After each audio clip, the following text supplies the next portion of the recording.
성부와 성자와 성령의 이름으로 아멘. 예수님과 어머니 하나 되신 성심을 통해 신성하신 아버지 의지의 나라에서 피앗의 자녀로서 아버지의 상속자로서 이 기도를 봉헌드립니다. 사랑하는 하나님 아버지, 가장 먼저 아버지께서 사랑하시는 소수의 남은 아버지께 속한 자녀들을 하나 되신 성심을 통해 아버지 뜻에 봉헌드립니다. 그들이 이 어려운 환란의 시대에 아버지께서 주시는 이 메시지 안에 담겨져 있는 진리의 빛을 알아보고 올바르게 반영하여 이끌어 가시고자 하시는 새 시대에 훌륭한 백성이 될 수 있도록 축복하여 주시옵소서. 또한 아버지께서 사랑하시는 선의 세력인 대한민국과 미국을 하나 되신 성심을 통해 아버지 뜻에 봉헌드립니다. 아버지, 망하기 직전인 나라를 새로운 대통령을 선출하게 하시며 그를 통해 일하시는 아버지의 수많은 은총을 바라보며 한없는 감사를 드립니다. 아버지께서 친히 허락하시어 세우신 대통령과 그를 수반하고 협력하는 많은 세력들이 아버지의 충직한 도구요 매개체가 될 수 있도록 축복하시어 그들을 통하여 대한민국이 다시금 번영의 국가가 될 수 있도록, 그리고 새천년 왕국의 첫 번째 피앗의 국가가 될 수 있는 반영을 할 수 있도록 축복하여 주시옵소서. 또 가련하고 불쌍한 이 나라의 국민들이 속이는 세력, 허무는 세력을 똑바로 바라보고 철저히 깨달아 자신의 영혼을 그 세력과 하나 되어 팔아먹음으로써 지옥으로 가는 불행한 일이 없도록 아버지 친히 막아주시고 보호하여 주시며, 그것을 갈망하여 어머니의 하나 되신 성심에 어머니 자녀들을 모두 봉헌드립니다. 세상의 모든 위험과 악으로부터 보호하시고 지켜주시며 악의 공격으로부터 모두 막아주시옵소서. 이 모든 기도 우리 주 예수 그리스도의 이름으로 기도드리나이다. 아멘. 성부와 성자와 성령의 이름으로 아멘. 안녕하십니까. 하나님의 뜻 성교의 피아스녀입니다. 오늘 아버지께서 주시는 진리의 참된 진실과 사실의 그 나라, 여러분들과 함께 학습해 보도록 하겠습니다. 2023년 1월 22일 대중을 위한 메시지. 저 모리는 또다시 하느님 아버지의 성심이라고 알게 된 큰 불꽃을 봅니다. 하느님 아버지께서 말씀하십니다. 자녀들아, 나의 아들이 구유에서 태어났을 때 그 작은 마구간 안에 그의 온 주위에는 평화가 가득하였다. 그러나 인간이 관여하기 시작했을 때 그릇된 견해들이 그를 협박하였다. 오늘날에도 그러하다. 견해란 그 견해를 지닌 사람에게 속하는 것일 뿐이다. 바로 진리의 견해에 맞서는 인류의 잘못된 해석이 큰 혼란을 야기하는 것이다. 거짓이 슬쩍 스며들어 사람들의 마음을 장악할 때 죄가 세상의 마음에 들어갈 수 있게 된다. 이렇게 거짓 종교, 전쟁, 그리고 경제 같은 거짓 신에 대한 헌신이 사람들의 마음을 사로잡게 되는 것이다. 거룩한 사랑의 진리를 확신하고 진리 그 자체인 이 견해에 너희 일생을 바쳐라. 이 견해가 너희가 일생을 바치는 신념, 곧 믿음이 되게 하여라. 주님의 말씀입니다. 하나님 감사합니다. 제가 지난번 강의에서 여러분에게 중요하다라고 드렸던 말씀 중에 핵심 단어를 한번 짚고 넘어가면 허무는 세력이 있고 세우는 세력이 있다. 세상에는. 그런데 그 허무는 모든 세력이 다 막이고 다시 올바르게 아버지의 진리에 근거하여 모든 것을 세우려고 하는 이 세력이 선의 세력이다. 이렇게 말씀을 드렸습니다. 자, 그러면 도대체 허무는 세력이 누구인가 알아야 내가 그 허무는 세력에게 하나 되지 않을 수 있죠. 어떻게 알아볼 수 있냐? 진리의 아버지께서 주시는 계명이라든지 매일 이렇게 가르쳐 주시는 신적인 질서라든지 이것에 반하는, 혹은 이 경계를 다 무너뜨리고 붕괴해서 야, 좋은 게 좋은 거니까 모두 사랑해야 돼, 모두 하나 돼야 돼, 이런 것을 자꾸 주장한다. 그럼 저거는 마귀 세력이구나. 이렇게 여러분이 간단하게 알아보실 수 있다라고 제가 지난번 강의에서 말씀을 드렸습니다. 자, 오늘도 그것과 비슷한 나라인데요. 오늘 아버지께서 주시는 이 메시지에서 가장 핵심이 되는 문장, 단어라고 해야지 더 옳겠네요. 단어는 뭐냐면 견해라는 겁니다. 견해. 자, 여기 견해라는 단어 보이시죠? 오늘 견해라는 단어가 굉장히 여러 번 등장했습니다. 견해가 뭐냐를 알아야 되는 게 핵심인데요. 답을 얘기하면 인간의 견해, 다양한 견해가 있을 수 있죠. 그쵸? 이 사람은 이렇게 생각하고 저 사람은 저렇게 생각하고 요 사람은 이렇게 생각하고 이런 어떤 다양한 견해를 이 세상의 자연법은 상대주의다라고 해서 권장하죠. 그쵸? 사람마다 다 생각이 다른 거야. 이럴 수도 있고 저럴 수도 있고 그럴 수도 있는 거 아니야? 이렇게 이야기를 한다는 겁니다. 이 시대 모든 문화와 조류와 어떤 풍조에서 동반되는 공통 분모가 뭐냐? 다양함을 존중해야 돼 라는 겁니다. 자, 그럼 하느님은 다양함을 존중하지 말라는 말이냐? 그런 뜻이 아닙니다. 아버지는 따라야 될 철칙, 원칙이 있는 가운데의 다양성을 존중해야 된다는 겁니다.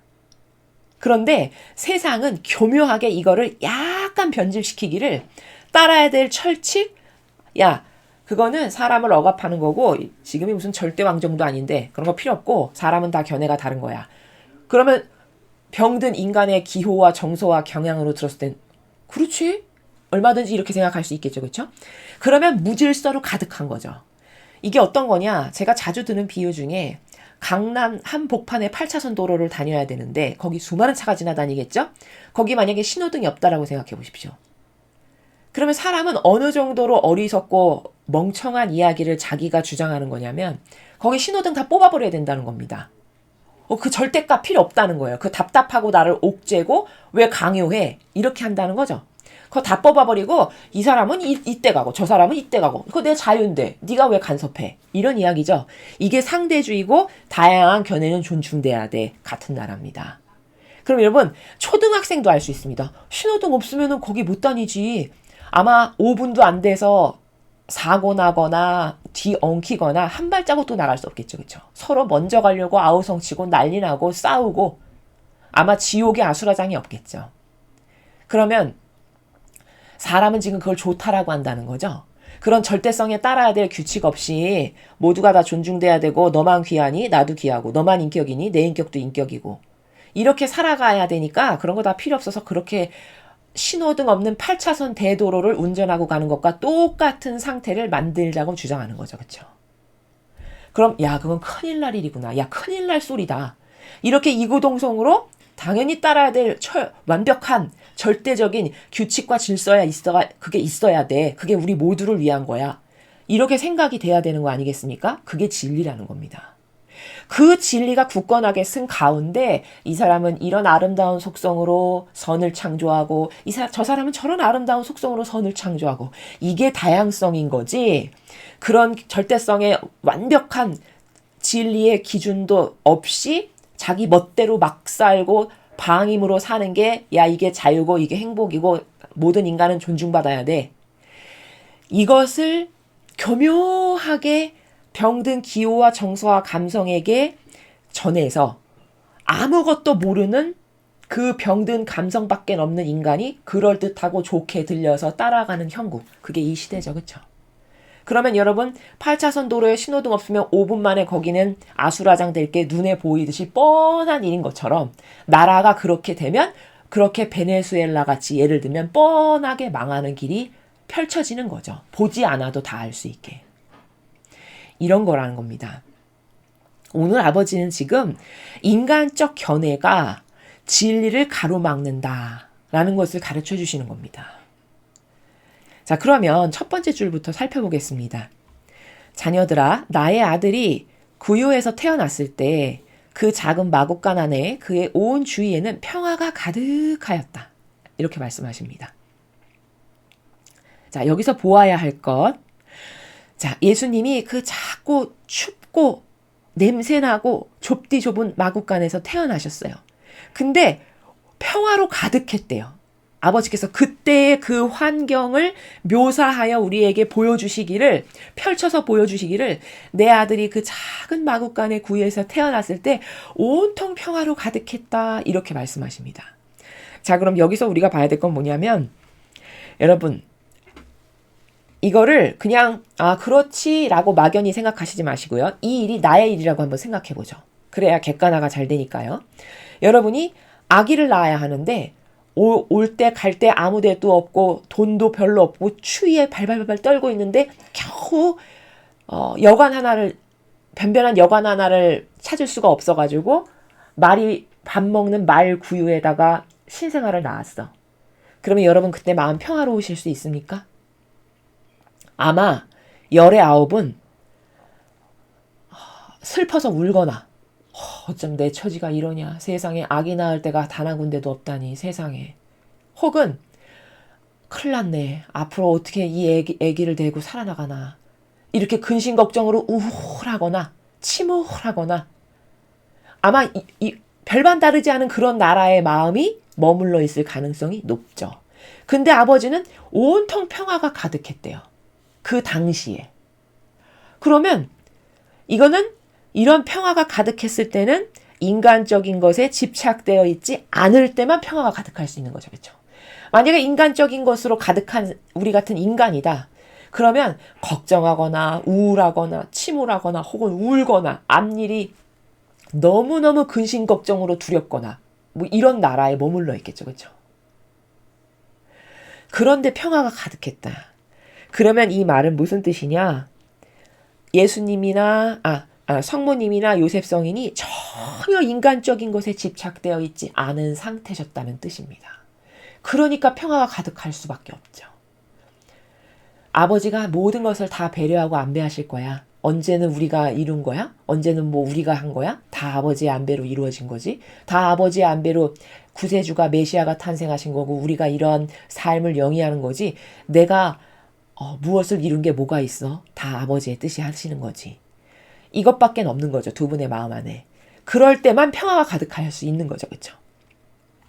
또 일체가 위대하신 아버지의 그 빛 앞에, 게다가 그분이 주신 소중한 아기, 그분이 인류를 구원하실 메시아라고 하는 그 아기 앞에 있으니까 온통 마음과 정신이 숙연해지고 평화로움만 있을 수밖에 없는 이런 상태를 지금 말씀하시는 거다라는 거죠.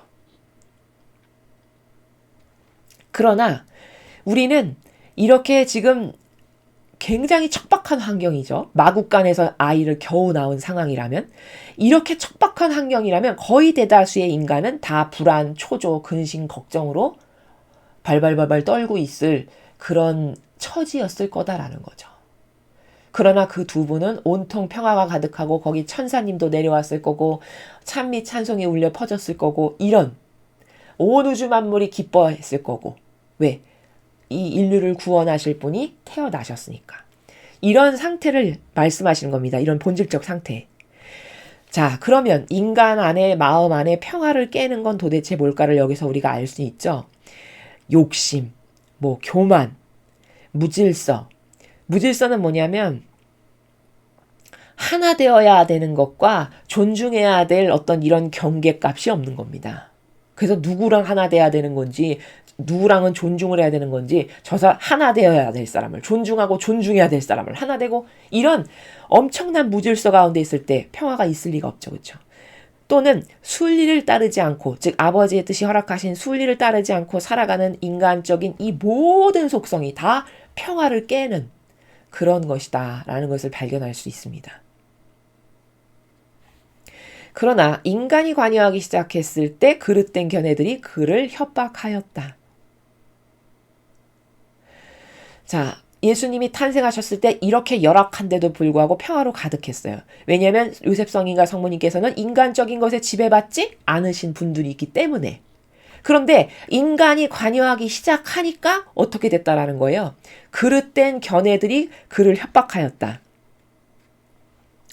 이런 거죠. 여기 인간이 관여하기 시작했다라는 것은 뭐냐면은 헤롯 왕이 구세주가 태어나신다라고 했는데 도대체 어느 마을에서 태어날지 다 박사들 부르고 온갖 마술사 다 불러서 물어보잖아요. 그게 인간의 뜻이 관여하기 시작한 거죠. 그렇죠? 그리고는 그 인간의 그릇된 견해, 이제 메시아가 탄생하셨으니까 내 왕자리가 위협을 받겠군. 이런 게 다 인간의 그릇된 견해죠. 그렇죠? 그런 것이 발동하기 시작하니까 온통 평화는 다 깨지고 협박하는 이런 상황을 지금 아버지께서 말씀하시는 거죠.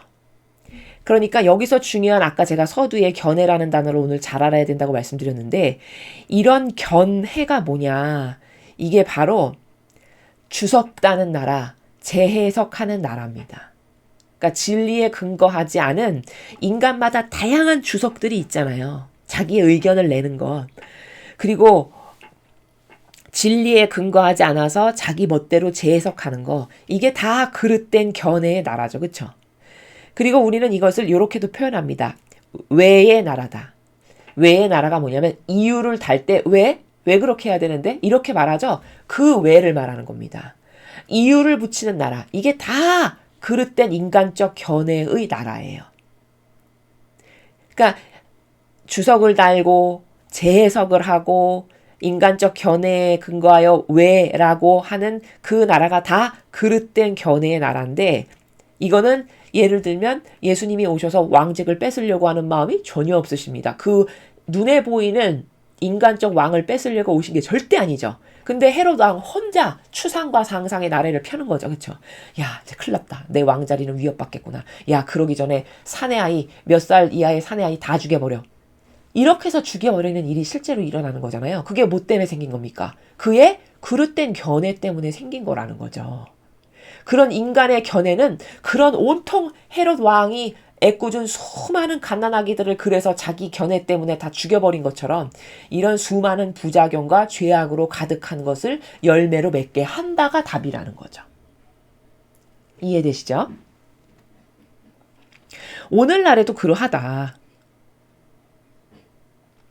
견해란 그 견해를 지닌 사람에게 속하는 것일 뿐이다. 이렇게 말씀하십니다. 그러니까 어떤 사람이 어떤 견해를 발표를 했어. 이거 이러이러한 것 같아. 이렇게 발표를 했어요. 근데 나의 병든 기호와 정서와 감성이 그 말이 맞는 것 같아. 그래서 거기에 동조하고 협력하고 그거를 지지해. 그러면 그 사람에게 속하는 거죠. 근데 만약에 그 견해가 진리에 근거하지 않은 것을 말하는 이상 진리에 근거하지 않았으면 볼 것도 없이 다 악입니다.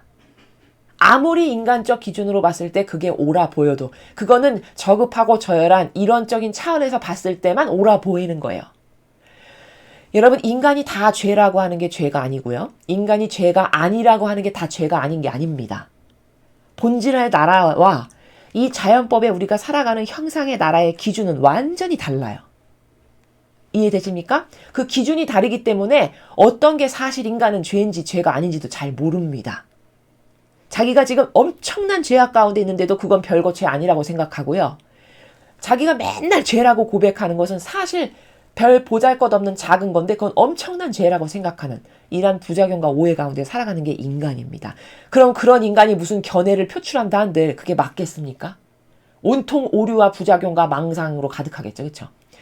그러면 그런 견해, 그런 쓰레기에 불과한 견해를 저 사람 말이 맞는 것 같고 왠지 저 사람 말하는 게 착해 보이는 것 같고 옳은 것 같고 선한 것 같아. 그렇게 해서 그걸 열렬히 지지하고 동조해. 그럼 그냥 그 악 하나에 속한 게 다라는 거예요. 지금 아버지 말씀하시는 나라가. 이해되시죠?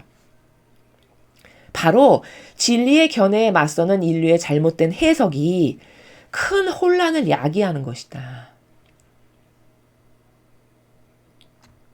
예를 들면 진리의 견해에 맞서는 인류의 잘못된 해석. 예수님이 태어나시던 이 시대를 본다면 이 잘못된 해석이 뭡니까? 헤롯 왕이 야 큰일 났다. 나 이제 왕 뺏기구나. 그런 인간적 왕하러 오신 거 아니죠. 그 헤롯의 왕자리 뺏으려고 오신 거 아니잖아요. 근데 자기 멋대로 그렇게 생각하는 거죠. 그게 진리의 견해에 맞서는 잘못된 해석이지 뭡니까? 헤롯 왕의. 그쵸? 그렇게 해서 애꿎은 갓난아기들만 다 죽은 거 아니겠어요? 그게 혼란을 야기하는 거지 뭡니까? 딱 맞죠. 그렇죠? 오늘날도 이것과 똑같다는 거예요. 여러분이 봤을 때 야 탁월한 리더야 훌륭하신 높은 직함과 권한을 가진 무슨 님이야. 그분이 이렇게 말씀하셨대. 그래? 그럼 그걸 따라야지. 근데 만약에 그분이 성경의 예수님의 정신과 가르침의 모범에 반하고 아버지가 가르쳐주시는 이런 메시지나 신적 질서에 반하는 것을 말한다. 그러면 그 사람이 말하는 것은 더 이상 진리가 아니라 악의 견해에 불과한 겁니다. 그럼 그 악의 견해에 내가 동조하고 협력하고 열렬히 하나 됐다. 그럼 나는 그 악의 견해에 속한 사람이 내가 맺은 열매가 다인 거고 얼만큼 속했느냐에 따라 지옥 갈 수도 있고 연옥 갈 수도 있고 그건 하느님께서 심판을 하시겠죠. 그렇죠? 이렇게 된다는 겁니다. 그리고 그런 잘못된 견해를 진리라고 잘못 받아들여서 왜? 높은 직함과 직분에 속아서. 여러분 인간에게 이런 착각이 있죠. 높은 직함과 권한을 가진 사람이 어떤 발언을 해. 그러면 그건 참되고 바르다라고 생각하는 거 있나요? 없나요? 있습니다. 있습니다. 그래서 그 말에 열렬히 동조하고 하나 되는 거예요. 근데 아버지께서 이 메시지에서 누누이 말씀하시지만 직함과 직분에 속지 마라. 이렇게 여러 번 말씀하셨죠, 과거에. 왜? 직함, 직분 이꼬르 진리가 아니니까. 그렇죠? 높은 직함과 권한 이꼬르 진리가 아니라는 겁니다. 근데 이꼬르 진리를 생각한다는 거죠, 인간이. 그래서 그렇게 열렬히 하나 되는 것 아니겠어요? 저 사람이 말하는 건 진리일 거야. 이렇게 착각해서, 그렇죠? 그러면 그 잘못된 해석에게 내가 동조하고 협력하면 엄청난 혼란이 내 영혼에게 약이 되는 것이죠. 지금 그런 말씀을 마지막 문장에서 하시는 겁니다.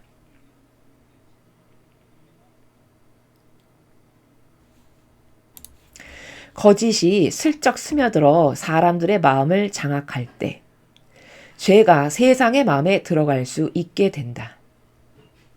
자, 거짓이 스며들어서 마음을 장악한대요. 이건 어떤 걸 말하는 거냐면 예를 들어 제가 좀 전에 이야기한 것처럼 높은 직함과 권한을 가진, 특히 종교 분야가 그런데 높은 직함과 권한을 가진 사람이 어떤 발언을 하고 의견을 피력해.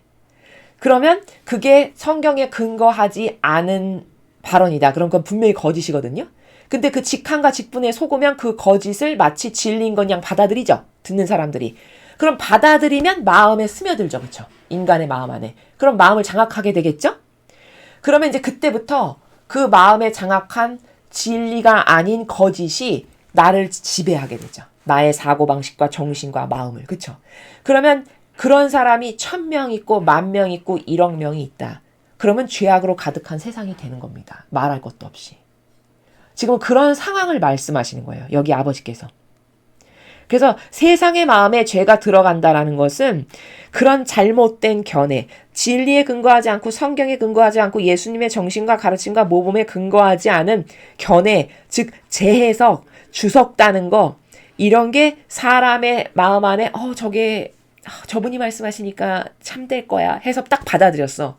그러면 그 마음 안에 거짓이 싹 들어가면서 여기서 싹을 틔우고 열매를 맺고, 그래서 이 사람은 죄를 계속 지을 수밖에 없는 영혼으로 전락하게 되는 이런 무시무시한 상태로 된다는 것을 지금 아버지께서 말씀하시는 거죠.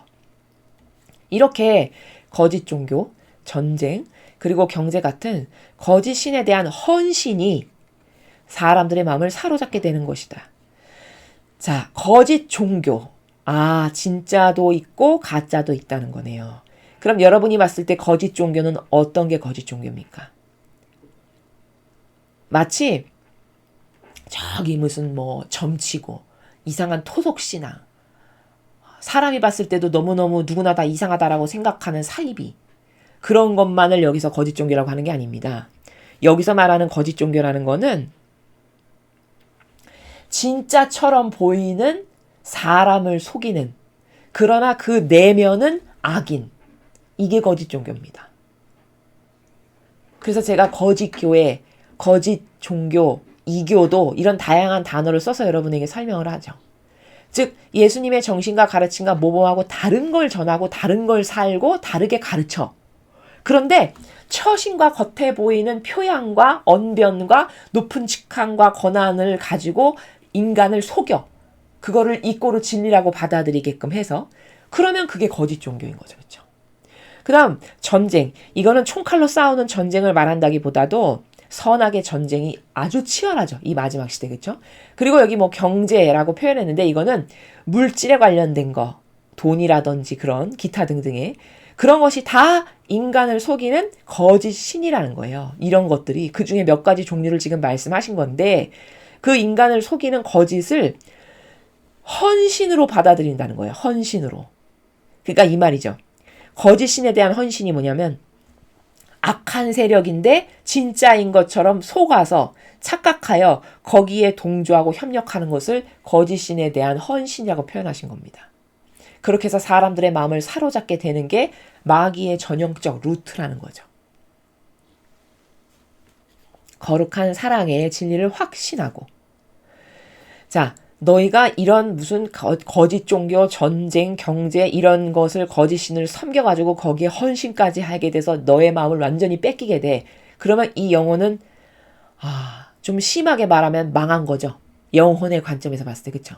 그러니까 너는 그런 것에 휘둘려서 여기에 속하지 말고 거룩한 사랑의 진리를 확신해라.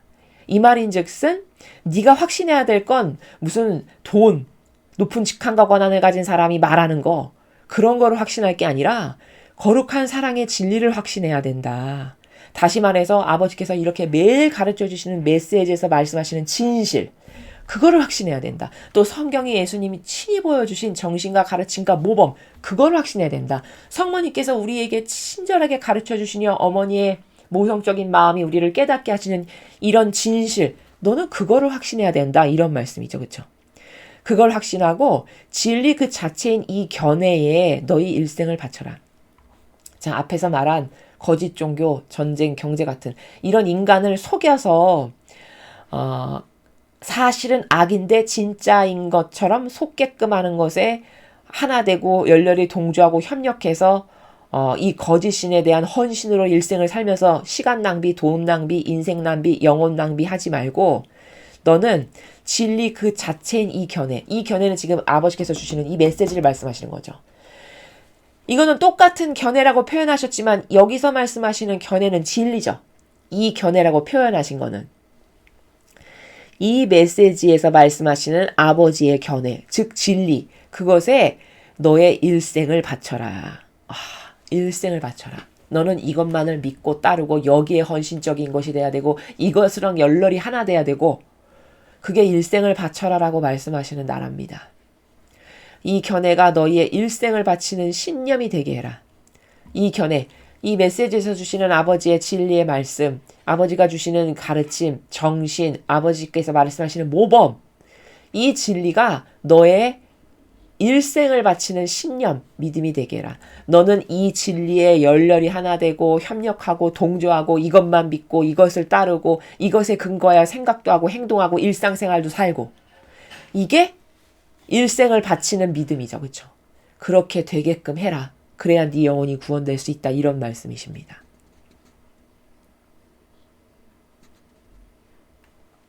그래서 오늘 이 메시지는 핵심 단어가 견해인데 인간적 견해. 그 인간적 견해가 온통 진리를 다 가로막는다. 그래서 아까 제가 서두에 말씀드렸다시피 이 문화와 종교와 뭐 정치, 경제, 사회 말할 것 없이 지금 이 세상은요. 어느 곳 하나 마음 편안하게 내 정신을 갖다 놓을 곳이 없습니다. 왜? 온통 다 마귀니까. 온통 다 마귀 사조, 마귀 문화, 마귀 정서, 마귀 프레임, 온통 다 악입니다. 그래서 참 물들까봐 두려운 세상이에요. 진짜 사실로 솔직히 말하면. 어디 가서 안착할 데가 한 군데도 없는 진리 말고는. 그래도 과거에는 사람들이 양심이 있고 정직성이 있고 교회가 이 정도까지 변질되진 않았고 진리를 말하는 사람이 그래도 있었고 이건 아니라고 양심 고백을 하고 막 이런 사람이 있고 예를 들면 사회적 풍조나 어떤 기류가 그러했다면 지금은 전혀 완전히 180도 다르다는 걸 여러분도 느끼시죠. 그게 뭐냐면 진짜 말세가 됐구나. 마지막 시대가 맞구나. 이걸 몸소 체감하면서 우리가 살죠. 인간이 여러분 얼마나 어리석냐면요. 제가 누누이 많은 강의에서 객관화를 통해서 인간의 허와 실을 말씀드리죠. 분석을 해가지고. 그건 왜냐면 인간은 자기가 굉장히 쓸만하고 그래도 이만하면 쓸만하고 그래도 이만하면 평균은 되지 않을까? 이런 오해 가운데 대다수가 살아갑니다. 근데 아버지는 정말 최첨단으로 만드셨으나 우리의 원단이 나쁘다는 게 아니라 원단은 그렇게 좋게 만드셨으나 악으로 물들다 보니 지금 시대는 너무나도 형편없이 추락한 인간이라는 존재가 가지고 있는 어떤 가치라든가 기능이라든가 어떤 추구하는 바나 목적이라든가 이런 게 너무나도 어떤 그 가치로 표현을 한다면은 아주 바닥을 칠 대로 친 이런 시대거든요, 지금이. 근데 내가 이 정도로 모순적인 존재고, 내가 이 정도로 진리랑 다르고, 내가 이 정도로 정직하지 않고, 내가 이 정도로 악하구나를 그래야만 진정한 회개가 일어나고, 그래야만 사람은 달라집니다. 그래야만 객관화된 그런 분석이 있어야만 다시 올바른 대로 갈 수 있어요. 왜냐면 알아야 달라지고 변화될 수 있는 거거든요. 누누이 말씀드리지만. 그래서 제가 객관화를 많이 합니다. 자, 오늘 이 내용과 관련돼서 여러분에게 하나 드리고 싶은 말씀은 뭐냐면, 사람이 얼마나 어리석냐. 이 세상에서 말하는 예를 빗대서, 정치에 빗대서 설명을 하면요, 이런 거죠. 우리가 진보주의, 진보 세력 이러면, 야, 진보는 이렇게 앞으로 발전적으로 나아가는 거니까 좋은 거 아니야? 좋은 세력이네. 나 이왕이면 진보 세력을 뽑을래. 이제 이런 생각을 하고 있는 그런 오해를 가지고 있는 사람들도 있을 수 있거든요. 자, 그런데 설사 내가 어떤 시작을 할 때 개념을 그렇게 갖고 있다 하더라도 어떤 성찰이 되어야 되는 거냐면, 자, 좋아. 그 진보가 괜찮은 것 같고 훌륭한 것 같아서 맨날 보수를 뽑았는데 보수가 마음에 안 들었어. 그래서 올해 진보를 뽑았어. 자, 그럼 거기까지 그럴 수 있다라고 해보죠. 뽑았어. 그러면 5년 동안 그 사람들이 어떤 일을 해서 무슨 열매를 맺는가를 봐야 될 거 아니겠습니까? 그쵸? 봐야죠. 내가 뽑았는데 내 나라인데. 근데 5년 동안 그들이 맺은 열매를 보니까 결과론적으로 봤을 때 그 세력, 진보라는 이름으로 활동하는 세력이 맺은 열매를 보니까 다 허물어놨어, 나라를. 경계를 다 허물어놨어. 뭐 이것도 받아들여라, 저것도 받아들여라, 온갖 것 다 착한 척하면서 소수 다 받아들이라고 하고, 그 다음에 경제는 보니까 이 나라가 건국된 이래로, 여러분 잘 들으십시오. 이거 신문에 나온 객관화된 지표인데요. 이 나라가 건국된 이래로 요 앞에 진보 세력의 대통령, 지금 퇴임한 그 진보 세력의 대통령 이전까지의 이 국가 빚 부채가 600조였답니다. 근데 건국해서 지금까지요. 근데 불과 지금 뽑은 대통령 말고 요 앞전에 진보라는 이름으로 뽑았던 대통령, 그가 5년 동안 정치에서 만들어 놓은 빚이 400조입니다. 그럼 건국해서 지금까지 만들었던 빚이 그 누적된 게 600조인데 불과 5년 만에 400조를 만들어 놓은 거예요. 국가의 부채를. 그래서 도합 1000조가 됐어요. 그래서 우리나라 지금 1000조국이 됐다, 이런 말 들어보셨죠? 이게 신문에 나오는 데이터인데, 그러면 수십 년 동안 아끼고 잘 해보려고 해서 만들어 놓은 가계부채가 600조인데 불과 5년 만에 400조를 만들어서 1000조를 만들어놨어. 그 국가부채를. 그러면 그런 열매를 보고, 야, 얘네들은 이름만 진보지 진보하는 건 하나도 없고 어떤 긍정적인, 나라가 발전하고 더 잘 살게 되고 국민의 질적 수준이 높아지는 이런 열매를 맺은 건 하나도 없고, 빚만 이렇게 많이 쌓아놓고 이렇게 수많은 경계는 다 허물고 다 파헤쳐놔가지고 나라의 질적 수준을 완전 바닥이 되게 하는구나. 이렇게 될 만한 열매를 발견하면 수천 가지 찾아낼 수 있겠죠. 못해도 수백 가지는 찾을 겁니다. 그럼 그런 열매를 보고, 야, 이건 진보가 아니라 퇴보구나. 얘네들이 맺은 이런 수많은 열매를 보니까 이거는 다 퇴보일세, 나라 망치는구나. 다시는 이 세력에게 내가 어떤 투자를 하면 안 되겠다. 이렇게 생각하는 게, 이게 이성적인 사고방식이라는 겁니다. 그렇죠. 근데 그런 열매를 맺어놨는데도 또 뽑아. 그 다음번에 또 똑같은 열매야. 근데 또 뽑아. 그럼 이거는 지력을 갖춘 사람이라고 볼 수 없죠. 그렇죠? 인간의 수준이 그 정도라는 겁니다. 어떤 데이터가 있어서 그거에 근거하거나 어떤 열매를 보고, 성경의 열매를 보고 선택하라고 예수님이 가르쳐 주시잖아요. 그렇죠? 열매를 보고 뭔가를 선택하거나 뭔가를 규정 지을 수 있는 이런 사고방식이 있냐? 없다는 겁니다. 그렇죠? 전혀 그런 게 없고, 내 감성이 봤을 때 저 사람은 잘할 거야, 저 사람은 좀 다르겠지, 이건 진리가 아니죠. 그렇죠? 그 병든 기호와 정서와 감성이 무엇에 근거하지 않고 아무 말이나 하는 그런 나라죠. 그렇죠? 그런 것에 근거하여서 수십 년을 계속 산다는 겁니다. 아니, 똑똑한 학생도 모의고사를 보면 점수를 매기잖아요. 그렇죠? 그냥 평범한 학생도, 똑똑하지 않고 평범한 학생도 모의고사를 봤어. 시험을 봤어. 그럼 일단 점수를 매기죠. 그렇죠? 점수를 매겼는데 점수가 몇 점이 나왔어. 그러면 그 점수 분석을 하잖아요. 무슨 과목은 몇 점, 무슨 과목은 몇 점. 그럼 내가 취약 과목이 어떤 거구나. 이것은 왜 이렇게 점수가 낮게 나왔지? 이건 잘 나왔네. 내가 이것은 좀 잘하고 이것은 부족하구나. 부족한 이것에 대한 시간 투자를 앞으로 뭐 1시간씩 더 해야 되겠다. 이게 정상적인 사고방식 아닌가요? 그렇죠? 아니, 하다못해 학생이 시험을 봐도 그런 분석을 하고 평가에 근거하여 어떤 프로세스를 다시 재구성하는데 어떻게 한 나라를 이끌어가는 그 중차대한 우리의 리더를 뽑는 선거를 하는데도 인간이 하는 사고방식이 고작 그렇게 맨날 부작용만 양산하고 나라를 망치고 나락으로 떨어뜨리는 것을 열매로 맺었는데도 불구하고 그거를 계속 지지한다. 그럼 이게 정상인가요? 여러분 정상이라고 생각하십니까? 이게 비정상인 거예요. 이게 뇌가 있으나 아무 소용이 없는 그냥 동물과 똑같은 수준이다라고 그렇게 말씀드릴 수밖에 없는 게 이게 오히려 정직한 거죠. 그렇죠? 이런 수준이라는 겁니다. 인간이. 진리에 근거한 삶을 살지 않으면. 그렇죠. 그러나 진리에 근거한 삶을 살면 사람이 똑똑해진다고 제가 누누이 말씀드리죠. 왜?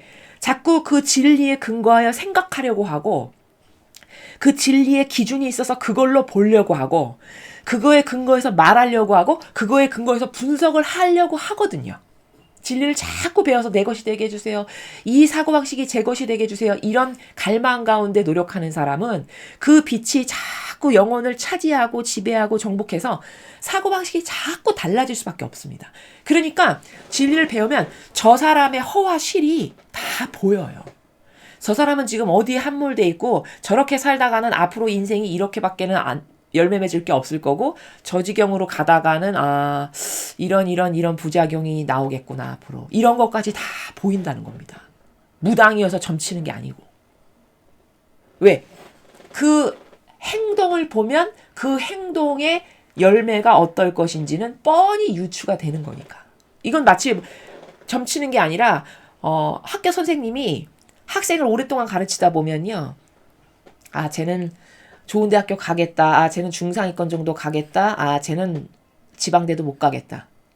이런 게 그냥 3월달에 입학하면 그 입학한 순간부터 그 아이의 뒤통수만 봐도 보이거든요. 그렇죠. 그렇겠죠. 그런 거랑 똑같은 겁니다. 이해가 되시죠? 그래서 제가 여러분에게 이런 진리를 자꾸 배워서 이 진리가 제 사고방식이 되게 해주세요. 제 사고방식이 되게 해주세요. 이걸 계속 기도하셔야 그래야 여러분이 똑똑해진다. 제가 똑똑해진다라는 거는 세상적 기준으로 뭐 남이 모르는 현학적인 표현과 뭐 문장을 쓰면서 어디 가서 너는 이런 거 모르지 나는 이런 것을 안다라고 하는 어떤 철학적 어려운 단어를 써서 있어 보이게 하는 그런 똑똑함이 아니고요. 제가 여러분이 자꾸 똑똑해지셔야 되니까 진리를 자꾸 듣고 전하고 여러분이 그것으로 기도하셔야 된다라고 하는 거는 이 진리가 여러분의 기준이 되고 정신이 되고 근본이 되고 근간이 되면 여러분은 예수님이나 성모님과 같은 사고방식을 점점 할 수밖에 없게 되고 그러면 세상의 모든 불합리한 것과 악이 점점 보이게 된다는 겁니다. 저건 게다가 분석도 가능해요. 저건 왜 악이고 이러한 점 때문에 악이고 저것은 이러한 점 때문에 선이고 저것은 예수님의 이런 속성을 닮았으니까 선의 자녀고 저 사람은 마귀의 이런 것으로 열매 맺었기 때문에 저건 악이고 이렇게 디테일한 분석까지 다 된다는 겁니다. 이해되시죠? 여러분도 이런 사람이 되고 싶으시죠? 그러니까 자꾸 많이 들으시고 자꾸 갈망으로 기도하셔서 이 진리적 사고방식이 제 사고방식이 되게 해주세요라고 갈망을 계속 끊임없이 하시기 바랍니다. 그래서 오늘 배운 이 내용 중에 우리가 또 한 번 되새겨야 할 건 뭐냐. 인간의 견해. 그 인간적 자기 기준에 근거한 자기 선, 자기 기호, 정서에 근거한 그 인간의 견해는 다 패망의 지름길이다. 문제는 뭐냐면 그 사람이 아무리 리더고 지도자고 높은 직함을 가졌다 한들 진리에 근거하여 무엇을 말하지 않죠? 그러면 그 견해는 다 패망의 지름길인 악이다. 그런데 인간은 그 높은 직함과 권한에 속아서 혹은 겉에 보이는 처신과 처세와 착해 보이는 언변과 표현과 말투에 속아서 그 인간적인 견해를 진리로 착각한다.